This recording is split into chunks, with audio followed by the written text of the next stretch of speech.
भेजे आगे।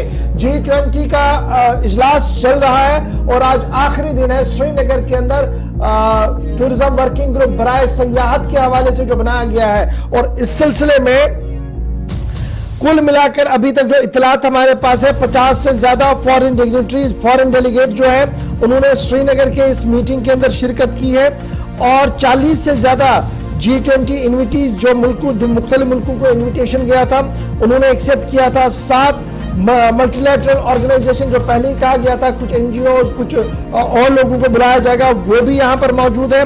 और इस बीच खबर यह है जहां पर 50 से ज्यादा फॉरेन डेलीगेट्स श्रीनगर के अंदर मौजूद है, वहीं पर कश्मीर के अंदर सयाहत को किस तरीके से मजबूत बनाया जाए और इको टूरिज्म को किस तरीके से प्रमोट किया जाए, इस पर लगातार कल पूरे दिन जो है वो बात हुई है। और साथ साथ उम्मीद जाहिर की गई है कि जो एडवाइजरी, नेगेटिव एडवाइजरियां कुछ मुल्कों की तरफ से जम्मू कश्मीर के हवाले से दी गई हैं उन्हें रिमूव किया जाएगा, क्योंकि पानी जहलीम के अंदर बहुत बह चुका है, हालात कदरे ज्यादा बेहतर है, जो खुद आज उन मुल्कों के डेलीगेट्स ने भी देखा है जो वहां पर मौजूद है, एक तरफ से। और दूसरी तरफ से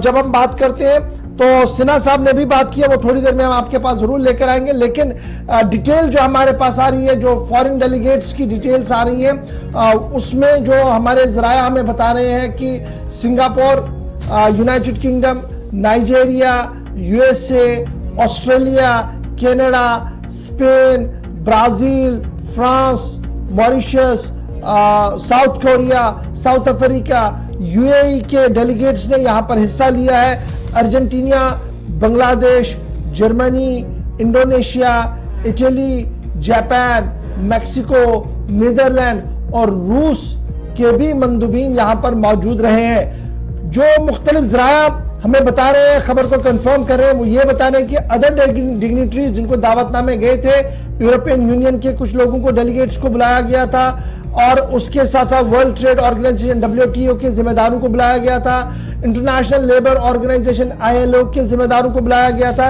UNEP यानी यूनाइटेड नेशन एनवायरनमेंट प्रोग्राम, चूंकि ये सयाहत और एनवायरनमेंट के इर्द गिर्द घूम रहा है, UNEP के जिम्मेदारों को भी यहां पर दावत दे दी गई थी जो यहां पर मौजूद थे। और कल जब हम इस पूरे दिन की बात करते हैं, जब ये कॉन्फ्रेंसों का सिलसिला चला, तो chamber of commerce and industries के सदर से लेकर होटल इंडस्ट्री और दीगर लोगों ने अपनी बात रखी, जिस दौरान उन्होंने उम्मीद जाहिर की कि आने वाले दिनों में सयाहत को एक नई परवाज मिलेगी इस कॉन्फ्रेंस के इख्तिताम के साथ ही।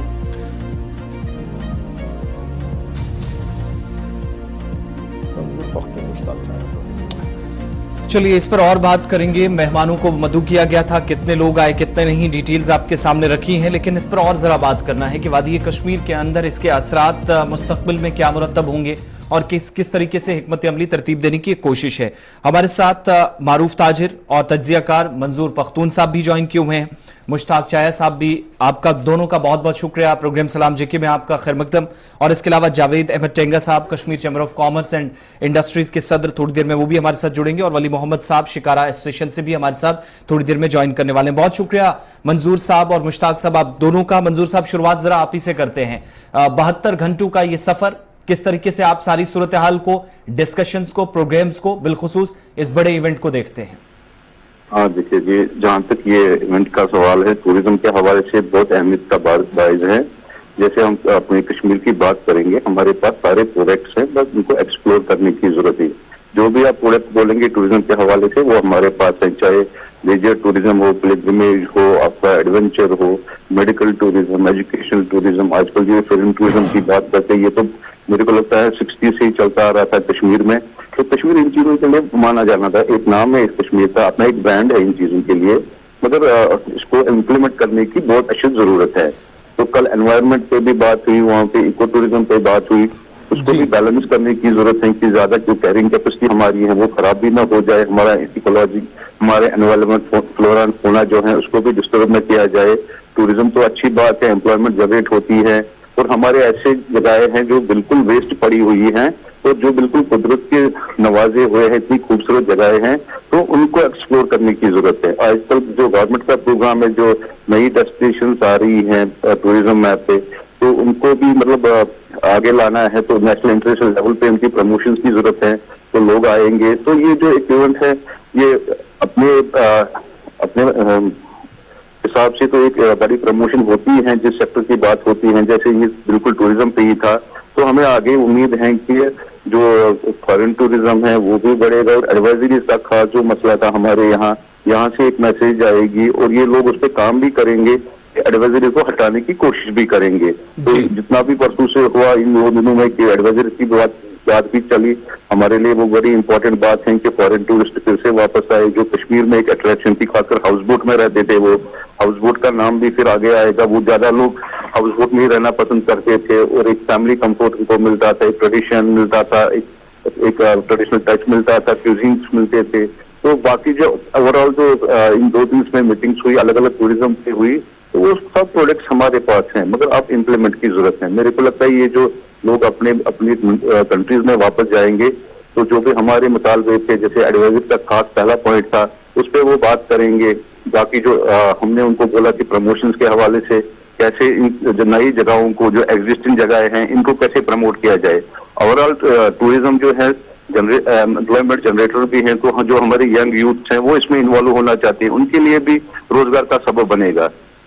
बहुत शुक्रिया जी मंजूर साहब, अमर साहब, मुश्ताक चाय साहब, बहुत शुक्रिया चाय साहब ज्वाइन करने के लिए।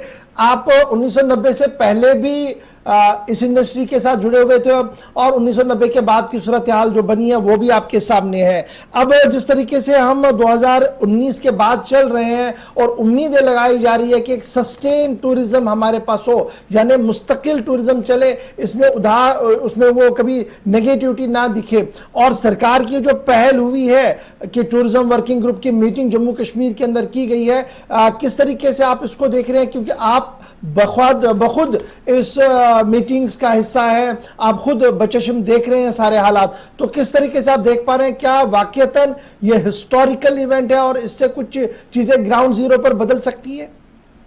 देखिए जनाब, बहुत बहुत शुक्रिया, आपने मुझे कहा। ये बहुत ही एक अच्छा कदम था।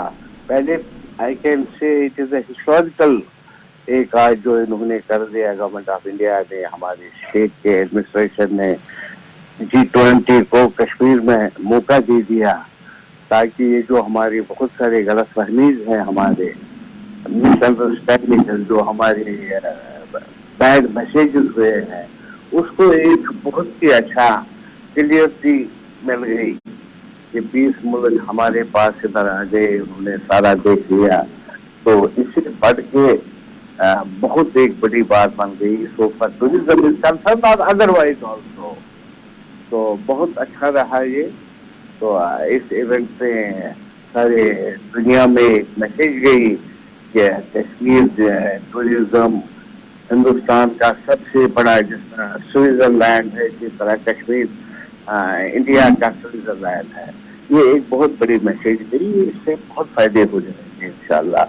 मुश्ताक साहब, इंफ्रास्ट्रक्चर वाइज जब हम देखते हैं, कल हमने देखा कि रेड्डी साहब बता रहे थे कि हम जी नेशनल हुकअप पर एक पॉलिसी ला रहे हैं टूरिज्म को लेकर, जिसकी इंप्लीमेंटेशन जम्मू कश्मीर के अंदर भी हो और फिर 100% FDI इसमें हो। इसे आप किस तरीके से देख रहे हैं? क्या ये एक गेटवे हो सकता है कि इंफ्रास्ट्रक्चर पूरे मुल्क के अंदर भी बने, और हमारे अंदर इंफ्रास्ट्रक्चर को डेवलप करने की इस वक्त बहुत ज्यादा जरूरी है, क्योंकि हाई एंड टूरिस्ट अगर आते हैं तो उनको कैटर करना, उनको उस तरीके की फैसिलिटी देना आज के दिन में प्रायोरिटी होनी चाहिए हमारी। बहुत अच्छी बात है, जरूरत भी है। जितने ज्यादा लोग और बड़े बड़े लोग आ जाएंगे उसको यहाँ पर हम तो उसमें बहुत, वैसे यहाँ इंफ्रास्ट्रक्चर है। हाँ, अगर कुछ कभी हो कि अच्छा मौका दे दे, मैं कहता हूँ जम्मू कश्मीर के लोगों को ही मौका दे दे, वो खुद यहाँ बनाए। और जो भी यहाँ और भी कुछ मसले हैं जहाँ भी टूरिज्म का, वो मिल बैठ के हम अपने गवर्नमेंट के साथ, तो यहाँ के लोग कर सकते हैं, उसमें कोई दिक्कत की बात ही नहीं है। जिस तरह आज के दिन में एक चीज मैं कहना चाहता हूँ, अभी तक सर्विस इंडस्ट्री में कोई इन्वेस्टमेंट किसी भी जम्मू कश्मीर के बाहर किसी की नहीं है, जो है यहाँ के लोगों के हैं, जम्मू कश्मीर के लोगों के हैं। और भी करने की जरूरत है, जितना करे उतना कम है, हम करेंगे, उसमें क्या है। अच्छा, चूंकि चाहे साहब आप काफी सीनियर हैं, आप इसको बड़ी करीबी देख रहे हैं, इस इंडस्ट्री को, टूरिज्म सेक्टर को, सर्विस सेक्टर को, दोनों चीजों को आप देख रहे हैं, तो बड़ा इंपॉर्टेंट ये है कि जो कहा जा रहा है कि जनाब हाई एंड टूरिस्ट जो आता है जी, उसके लिए नाइट लाइफ बड़ी इंपॉर्टेंट होती है, उसको मेंटेन करना, सस्टेन करना क्या सिर्फ वन साइड है, या ये सरकार ने भी एक पहल लेनी होगी इस सिलसिले में, ताकि वो अगर हाई एंड टूरिस्ट लाना चाहते हैं उसके लिए नाइट लाइफ जिंदा रहे और वो आए यहाँ पर? देखिए, जहाँ तक कश्मीर का मसला, यहाँ लोग नाइट लाइफ के लिए तो उनको सारी दुनिया है, यहाँ तो वो नेचुरल देखना चाहते हैं, नेचर देखना चाहते हैं। हमारे जो ये कहीं नहीं उनको मिलेगा जो यहाँ पर है, जो प्रोडक्ट, जैसा कि मंजूर साहब ने कहा, हमारे पास कौन कौन से प्रोडक्ट्स है यहाँ क्या नाइट क्लब की जरूरत है? वो इतने थक जाते हैं, उनको कहाँ इतनी फुर्सत है? उनका 5 दिन का, 6 दिन का, 4 दिन का, 10 दिन का प्रोग्राम होता है, वो वही नहीं कर पाते हैं। तो मुझे नहीं ख्याल है, नाइट क्लब तो कहीं भी हो सकता है, वो अमेरिका में भी है, लंदन में भी है, बाकी जगहों पर है, तो यहाँ क्या जरूरत है नाइट क्लब की? चलिए, बहुत शुक्रिया मुश्ताक साहब ज्वाइन करने के लिए और ये उम्मीद जाहिर करने के लिए कि हालात बेहतर होंगे, इंफ्रास्ट्रक्चर डेवलप होगा, मकामी लोगों को मौका दिया जाए ताकि वो और ज्यादा बेहतर करें। हमारे साथ वली मोहम्मद साहब भी हैं, सदर हैं शिकारा एसोसिएशन के। क्योंकि जब डल की बात हो रही है, डल के अंदर बात हो रही है, तो शिकारा मेन पिलर है हाउस बोट तक जाने के लिए और हाउस बोट से वापस आने के लिए। ये जो नज़ारे आप देख रहे हैं, ये शिकारा हैं जी, जिनको बड़ा खूबसूरत डेकोरेट किया गया था, और ये नज़ारे कल हमारे गेस्ट को यहाँ पर दिखाए गए, रात को भी दिखाए गए। बहुत शुक्रिया जी वली मोहम्मद साहब ज्वाइन करने के लिए जी। आपके आसपास ये सारा कुछ चल रहा है, पिछले 3 दिन से चल रहा है, आज आखिरी दिन है जी। किस तरीके से आप देख पा रहे हैं और कितनी उम्मीद है अब आपकी है कि अब की बार खाली हाथ नहीं, अब की बार काम भी होगा, इज्जत भी होगी? तरह है ये तो लोगो है टूरिज्म का सर जी, लोगो है टूरिज्म का शिकारा है। शिकारा तो शिकारा है तो चाल है, शिकारा नहीं है तो डाल नहीं है सर। जिसमें ये जो है अभी गवर्नमेंट ने किया, ये अच्छा कदम है, जो टूरिज्म के हिसाब से टूरिस्ट बढ़ना चाहिए। यहाँ जो फॉरेन टूरिस्ट कम आ रहे थे, कोई आदि से फॉरेन टूरिस्ट भी बहुत आए। तो अभी उम्मीदें क्या है? जो आपके जेन्युइन इश्यूज थे, क्या उनको भी एड्रेस करने की उम्मीद पर दुनिया कायम है, उम्मीद है। अच्छा जी, इससे बहुत टूरिज्म का इधर बढ़ावा हो जाएगा, क्योंकि जो गवर्नमेंट ऑफ इंडिया ने ये कदम उठाया है, के गवर्नमेंट ने ये कदम उठाया है, बहुत अच्छा कदम है। हाजी साहब, जो आज का प्रोग्राम है उसमें भी कहा जा रहा है कि आपसे शिकारे लेने आपके साथ टाई अप हुआ है, कब तक तैयारी है, किस तरह का प्रोग्राम आज है और आपकी तरफ से क्या सहूलियात फराहम की जा रही हैं? हमने तो शिकारा तैयार पहले से ही रखा है, सजा के भी रखा है, और इल्यूमिनेशन लाइट का भी हुआ था। हमको एक तो 7 शिकारे का हो, तो आप एक तो कुछ शिकारा है इसमें लगा, क्योंकि थोड़े कम हो गए कुछ लोग, इसलिए शिकारा तो अधिक आज भी हमको थोड़ा सा देना है। अगर बारिश नहीं हुई तो हो सकता है आज भी शिकारा नहीं। तो बहुत शुक्रिया जी, बहुत शुक्रिया वली मोहम्मद साहब ज्वाइन करने के लिए। कोशिश कर रहे थे जनाब जावेद साहब भी हमारे साथ ज्वाइन करें, chamber of commerce and industries Kashmir के सदर है जावेद अहमद टेंगा साहब। अभी मुसलसल उनका राब्ता कट गया, 2-3 बार हमने बड़ी कोशिश की थी, शायद बिजी है कहीं। लेकिन बड़ी इंपॉर्टेंट बात है, जितने भी प्लेयर्स इसके साथ जुड़े हुए हैं, चाहे वो होटलियर्स हैं, चाहे वो टूर के साथ ऑपरेटर्स हैं, शिकारा ओनर्स हैं, हाउस बोट ओनर्स हैं, सबकी उम्मीद है बहुत ज्यादा कि जनाब ये पूरा मामला जो है वो बेहतरी के साथ आगे बढ़े और हर सूरत जो है वो बेहतरी यहां पर दिखे। और जिस तरीके से मुश्ताक चाहे साहब ने कहा कि इंफ्रास्ट्रक्चर डेवलप करना एक अच्छी चीज है। हमारे साथ जावेद साहब ज्वाइन कर चुके हैं जी। जावेद चाहे साहब बहुत शुक्रिया, जावेद साहब बहुत शुक्रिया जी ज्वाइन करने के लिए। बस्ती chamber of commerce and industries के सदर के ये जो इजलास आज इख्तिताम पजीर हो रहा है, किस तरीके से आप इसको देख रहे हैं, कितना इफेक्टिव ये है टूरिज्म के हवाले से, जम्मू कश्मीर के पॉइंट ऑफ व्यू से? सबसे पहले आपको बहुत बहुत शुक्रिया।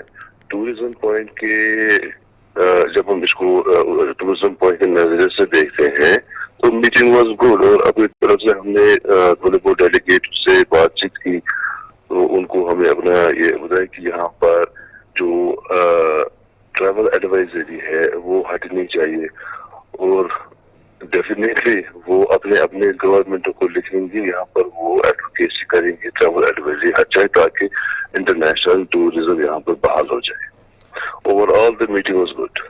जहाज साहब ये भी बताइएगा, हमने कल देखा कि इंडस्ट्री का एक हिस्सा है हैंडीक्राफ्ट का और हैंडलूम का, उसका भी एक खाका हमने देखा आपके वहां चल रहा था और आपकी निगरानी में ये सब कुछ चल रहा था। क्या जहां टूरिज्म को हम ये मान रहे हैं कि एडवाइजरियां खत्म हो सकती है, उम्मीद लगाई जा रही है, तो ये जो दूसरा फैक्टर हमने वहां पर दिखाया, कश्मीर की दस्तकारी को दिखाया, इसकी और कितना रुझान आपको देखने को मिला? क्योंकि लास्ट टाइम भी जब भी डेलीगेट्स आते हैं तो इसकी और काफी ज्यादा अट्रैक्शन होती है, तो अब की बार क्या कुछ आप देख पाए वहां पर? देखिए, हैंडीक्राफ्ट और टूरिज्म दोनों एक दूसरे से जुड़े हुए हैं और हमारा हैंडीक्राफ्ट सेक्टर जो है वो दुनिया भर में फेमस है ब्रांड कश्मीर के नाम से, और डेफिनेटली ट्रैवल एडवाइजरी हट जाएगी and we will see a good promotion of this trade जो हमारा हैंडीक्राफ्ट सेक्टर है। जी अच्छा, ये खबर आ रही थी कि वर्ल्ड ट्रेड ऑर्गेनाइजेशन के मंदुबीन, इंटरनेशनल लेबर ऑर्गेनाइजेशन के मंदुबीन वहां पर थे, इनके आने से आपको लगता है कि कुछ तिजारत में फर्क पड़ सकता है, इंटरनेशनल ओपिनियन एक बिल्ट हो सकता है जम्मू कश्मीर के हवाले से? बिल्कुल हो सकता है, बिल्कुल हो सकता है, और हमें पूरी उम्मीद है कि तिजारत का दरवाजा खुल जाएगा। चलिए, बहुत शुक्रिया जी जहाज साहब ज्वाइन करने के लिए। सदर chamber of commerce and industries Kashmir उम्मीद के साथ नोट बता रहे थे कि उम्मीद है कि दरवाजे खुलेंगे और न सिर्फ सयाहत बल्कि सयाहत के साथ जुड़े हर एक सेक्टर, चाहे वो इंडस्ट्रीज हो, कॉमर्स हो, हैंडलूम हो, हैंडीक्राफ्ट हो, हर एक चीज के लिए जो है वो रास्ते खुल सकते हैं। ये थी बात जनाब फ्रॉम द हॉर्सेस माउथ। जो लोग इस कॉन्फ्रेंस का हिस्सा हैं, जिन्होंने अज खुद देखा, अज खुद मुशाहिदा किया और लगातार इसको देख रहे हैं, उनका क्या कुछ कहना है। लेकिन कल दो बड़े इंपॉर्टेंट बयान भी आए हैं। एक बयान मंत्री साहब का आया है और एक बयान लेफ्टिनेंट गवर्नर साहब का आया। दोनों बयानों को किस तरीके से देखा जाएगा बताएंगे आपको आज।